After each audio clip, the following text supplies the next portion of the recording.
Welcome to It's Your Turn. I'm Brenda Florida, certified life coach, and no matter how exhausted, stressed, anxious, or overwhelmed you are, there is hope.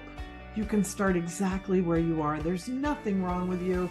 In fact, you're ready for it to be your turn, or you wouldn't be here. You know, we hear words like vitality and confidence and empowerment and transformation, but what do they really mean? What do they look like in the practical aspects of our life? In the It's Your Turn podcast, we explore, learn, and put into practice practical tools and wise concepts for transformation. This is real life change, not platitudes. It's the intersection of the practical and the aspirational. It's your turn to make decisions that are aligned with exactly what you want. And if you've lost connection to what you want, that's okay. We'll reconnect it.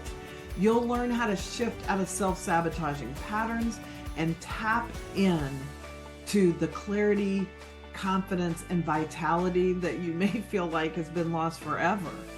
It's your turn to step into the driver's seat of your life and embrace the power that is within you. So let's get to it. This is a topic I'm very passionate about. It is, what do you need to give yourself permission for? Because so often, without even realizing it, we are waiting for someone else to give us permission for something. We're waiting for someone we work with, a boss, a company owner, whoever, to give us the raise or to give us the promotion instead of asking for it ourselves. We're waiting for our spouse to do something we want or something we need instead of asking for it ourselves. There's so many ways that this idea of giving ourselves permission for things infiltrates our lives. And again, usually unknowingly, we're waiting for somebody else to just give it, say yes, tell us we don't have to, whatever it is. So here are a few examples that have come up a lot recently with clients. So they're waiting for permission to be successful.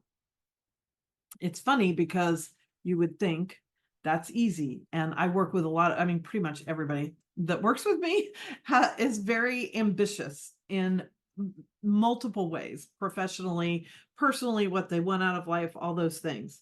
And yet there's a way of which they are waiting for someone else to give them the okay for it. Waiting for permission to be happy. And again, as silly as that may sound, there's probably several criteria you have put on yourself that until that happens, you won't be happy, or you won't be as happy as you could be, kind of a thing. So it doesn't mean you're miserable now, but everything that we're thinking, well, I would just be happier if I made more money. I would be happier if I had more clients, if I had more business, if I sold more of the things I want to sell, if I had a new car, if my kids were happier, if my spouse was happier, if my parents weren't aging and I didn't have to take care of them, whatever all the reasons are that we put on ourselves that limit our happiness. We can actually overcome those, or sort of, it's not exactly overcoming, maybe is not the best word, but like transcend is actually a really good word. So I can give myself permission to be happy even when my spouse is suffering in some way. Maybe they've had a big setback or their health is suffering or something like that. And you're wanting them to sort of tell you it's okay to be happy. Prioritizing ourselves can be a big area that we unconsciously or consciously are not giving ourselves permission for it. Okay. Where it feels selfish. I can't prioritize myself, or I can't do it now because I got all these other things I need to do, whatever. But the biggest thing that I get on a regular basis is that people don't want to prioritize themselves because when they do, or if they even think about doing it, they feel guilty. It makes them feel like they're selfish. So when you're thinking those kinds of thoughts, obviously you're not going to give yourself permission to prioritize yourself, to love your body exactly the way it is. Maybe that's the permission you need to give yourself, that you don't have to lose the weight. Maybe you want to. Maybe you want to lose weight. You want to be in better shape. You want to be stronger. I know I do. Particularly in the stronger aspect, I don't think about my weight a lot, but I gotten out of the habit of being at the gym on a regular basis and exercising my body and really even moving my body, just, walking on the beach instead of sitting on the beach, things like that. So I want to have improvement there. Okay. That's okay. But the permission is, can you still love your body exactly as it is? Can I love my body exactly as it is and want to add more movement to it and want to lose weight, whatever? So giving yourself permission doesn't mean complacency. It doesn't mean I don't want something else to change or improve or increase or expand. Giving yourself permission is about, in a lot of ways, it's like allowing, but it's allowing yourself to claim it. The giving yourself the permission to say no to something. I can claim my own boundary, that I am not going to go to your whatever party, or I mean, it could be something totally delightful that under normal circumstances you would want to say yes to, and that's probably why you said yes to it when you were asked. But now the time is coming to be there and you don't want to. You've had an emotionally challenging day or a physically exhausting day and you just want to stay home. That's okay. You don't have to have an excuse. You don't have to tell people you're sick or, whatever. The elephant ate your homework. You get to just say, I'm not going to be able to do that. I'm going to have to change my plans and say no to this event tonight or whatever it is. Giving yourself permission to say no is a huge, huge, huge thing. So I want you to think about, because I hope that triggers some awareness, some areas of your life that you want to start giving yourself permission for. Okay. And I never want to just leave you there, right? So I want you to think about some of the reasons that you won't give yourself permission, or you feel like you can't. It could be more like, again, I can't really live in joy because I've got this aging parent who's in really bad health and, they're dying. Let's just be the most dramatic in that example. And so how can I be in joy? So there are all kinds of reasons. They usually come through as thoughts that we believe we can't. The guilt of saying no, the guilt of prioritizing yourself, that feeling of selfishness, or I can't love my body the way it is because if I do, I'll never go to the gym, or I'll never lose the weight, or I'll never end up doing the things that improve it. We have stories, we have thoughts, we have reasons that we think we can't do that.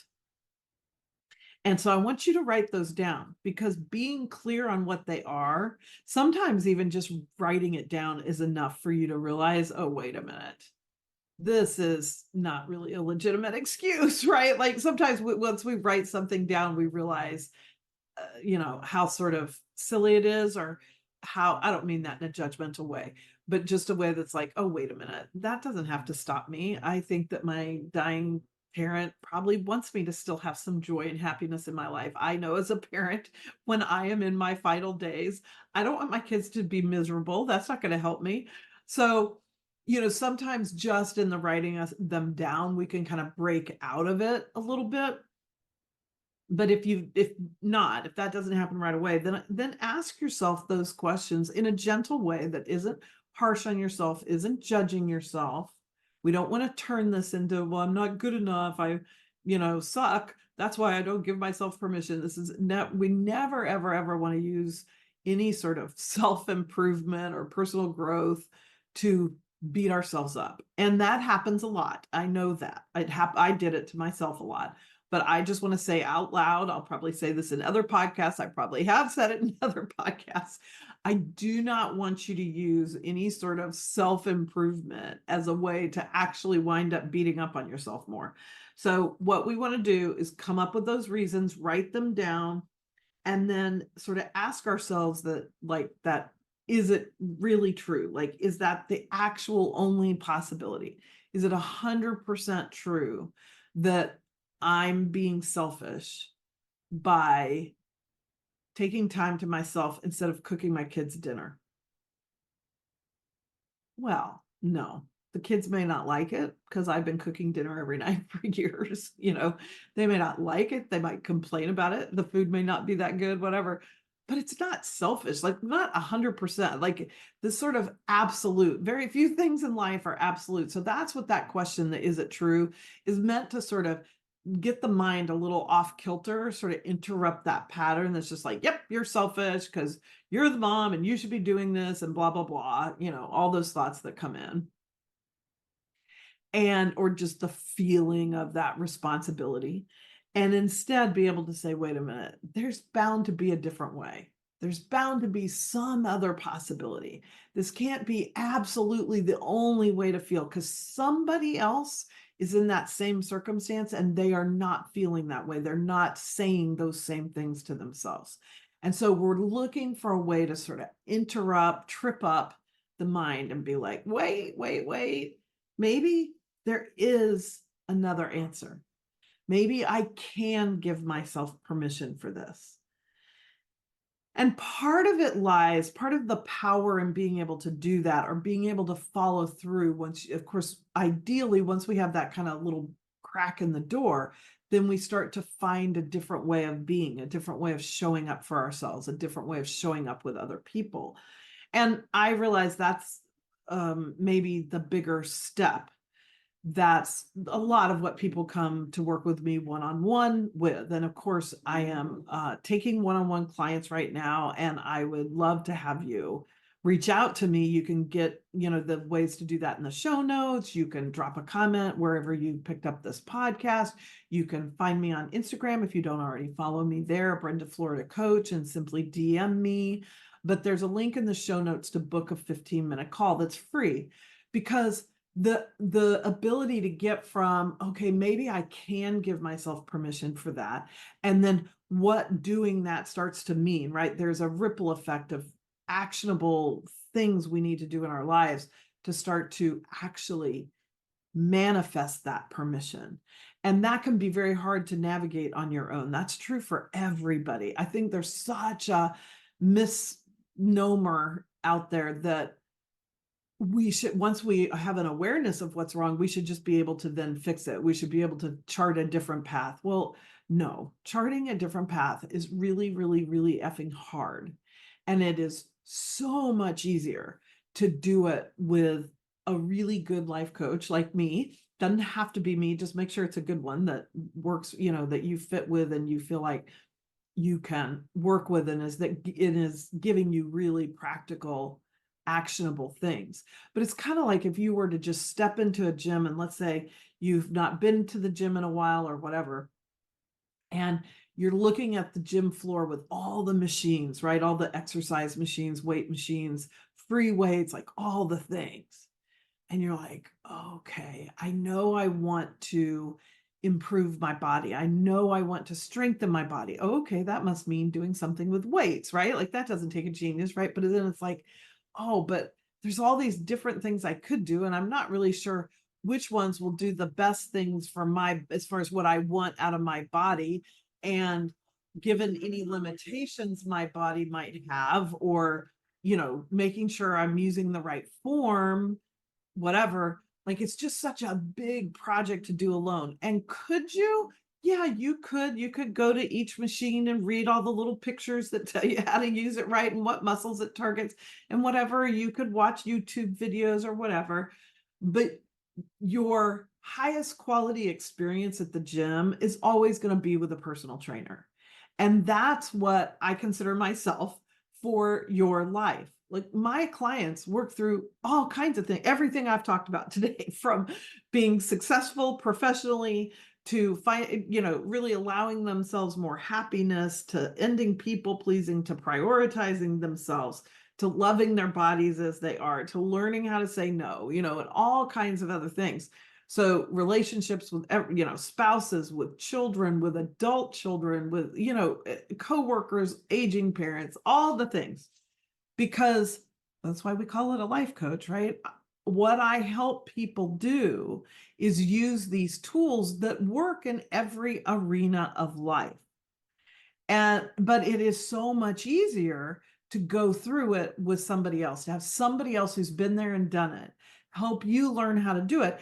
And the big difference, of course, between life and a trip to the gym is that if you get on an exercise machine that strengthens your pecs, they're going to strengthen your pecs and my pecs. Like, it doesn't matter. It's a pec strengthening machine, or biceps, or, your quads or whatever, because all of our muscles are in the same spots, and doing exercises for those will strengthen them. Okay.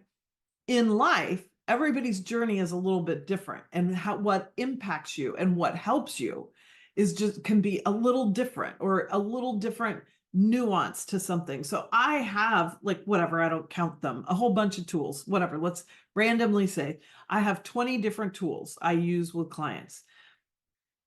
But each one of those tools gets used in a different way, or many clients don't use all 20, or they just need to use this one, but do it a little different way than the next person does, whatever.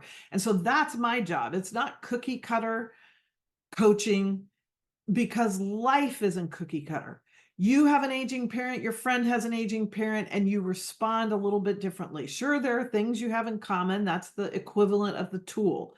The tool, many clients use the same tool, but then there are nuances that make how they're applying them or using them exactly that are unique to their situation. So that's why life coaching, for me, for my clients, I really can only speak to myself as a coach, is so powerful, because it helps you move from one step to the next in your growth process, with the support and the, like, tweaks, the nuances of, like, in the equivalent of the gym, like, is your form right? Are you sure you're using the machine, but if you've moved your arm just a little bit this way, or lined your body up a little bit that way, you'd get so much more benefit out of it. And that's what having another person with us can do for us, right? It's hard to do by yourself. So one of the key ingredients, and then I'll wrap up for today, is that in the process of this, we have to learn how to let people have their own journey. We have to leave people to their own journey. I think it was last week's episode, or maybe the week before, but just look in the lineup of episodes and you'll see. And if I remember, I'll put a link in the show notes. But frankly, I think it's easier to look at past episodes often than to get down into the show notes. So anyway, I did an episode on not being attached to the outcome. And I talked about this in that episode a bit, because we have got to leave people to their own responses, their own feelings, their own thoughts, their own responsibilities. As soon as I start needing another person to, fill in the blank, make me feel loved, make me feel good about my body, cheer me on in my business or my, career, whatever the thing is, if we need another person to help us do that, not to help, to kind of more like allow us. Okay. So there's a difference between the kind of help I offer clients and the feeling of, oh, if my mom doesn't tell me I can skip coming to the hospital today, I'm not going to be able to. Okay. So this is the difference I mean. So we've got to leave the other people to their own feelings. So in that example of my mom in the hospital, so she's aging, she's sick, and typically I visit her every day, but I'm just super tired today and I really don't want to go. I just need to prioritize myself. I need a break, all the things. So I need to give myself permission for that. And I need to leave her then with her own response to that, with her own feelings about it. She might be disappointed. She might have her feelings hurt. She might be mad at me. She might be glad I'm taking the day and not coming, like whatever. It doesn't, whatever her range of emotions, thoughts, and reactions are hers, and they are not my responsibility. Okay. And that is a big thing. I spend a lot of time with almost every client working on some version of that, however that dynamic shows up for people, because especially as women, but it happens, cross gender, and of course to, non-binary people, doesn't matter what your gender is, but it is especially true for everybody in the sort of female perspective culturally. And I think non-binary would just hop over here in the female group, because we've been conditioned. I mean, everybody who identifies as non-binary has had so many things pressed upon them that are false, and has tried to make them feel responsible for other people. Like, that's just a given. Culturally, as women, which is what I can speak to because it's what I am, how I identify, I have been raised to believe that how other people feel and react, especially when it's around something I've done, is absolutely my responsibility, is my fault. Let's use the more judgmental word that was used with me. Now, I don't believe that anymore, but it doesn't mean those feelings have completely left me. I can still get caught, sort of like hooked into feeling like, oh, it's my fault they're disappointed because I said I would do this, or I usually do that, or whatever. And now I'm not. Now I decided to take care of myself. Now I decided to prioritize myself. And now I'm not doing that, and they're upset, and that's my fault. And I am here to tell you that that is not your fault. It is it's a challenging habit to break, but each one of us is only responsible for ourselves. You are not responsible for how someone else feels, thinks, or behaves. And you are 100% responsible for how you feel, think, and behave. Okay. So if I'm going to take on my own responsibility, I got to leave everybody else to take on theirs.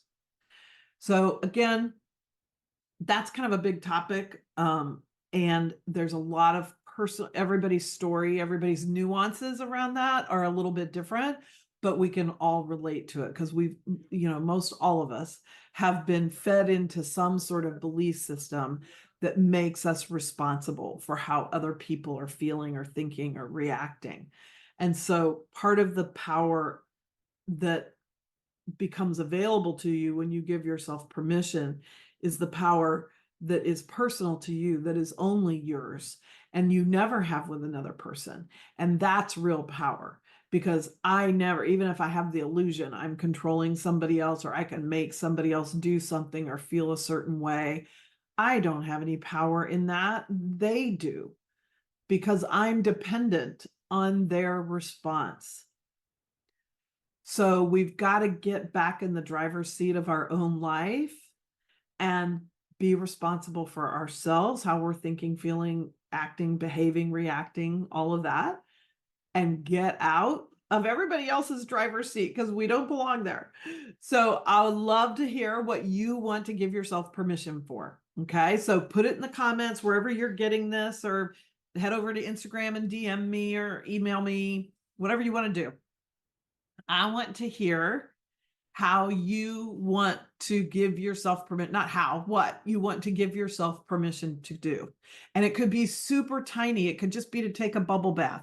Like, there are so many ways. We don't have to start with the big things. You may look at your life and go, oh my gosh, I'm not giving myself permission for much of anything. Okay, start really small. Give yourself permission for a bubble bath, or an extra long shower, or to go for a walk by yourself instead of having your kids go, or instead of taking the dog, or what, whatever. Start really small and work your way into the bigger things. So I can't wait to hear what you're going to give yourself permission for. And I will see you in the next episode of It's Your Turn. Thank you for joining me for this episode of It's Your Turn. I've got resources and links in the show notes for you. But here's what's more fun. DM me on Instagram at Brenda Florida Coach and let me know you listened to today's episode. I'd love to connect with you. And then share this episode with somebody who needs to hear it, because I know you know somebody who needs to hear it. And I'll see you in the next episode of It's Your Turn.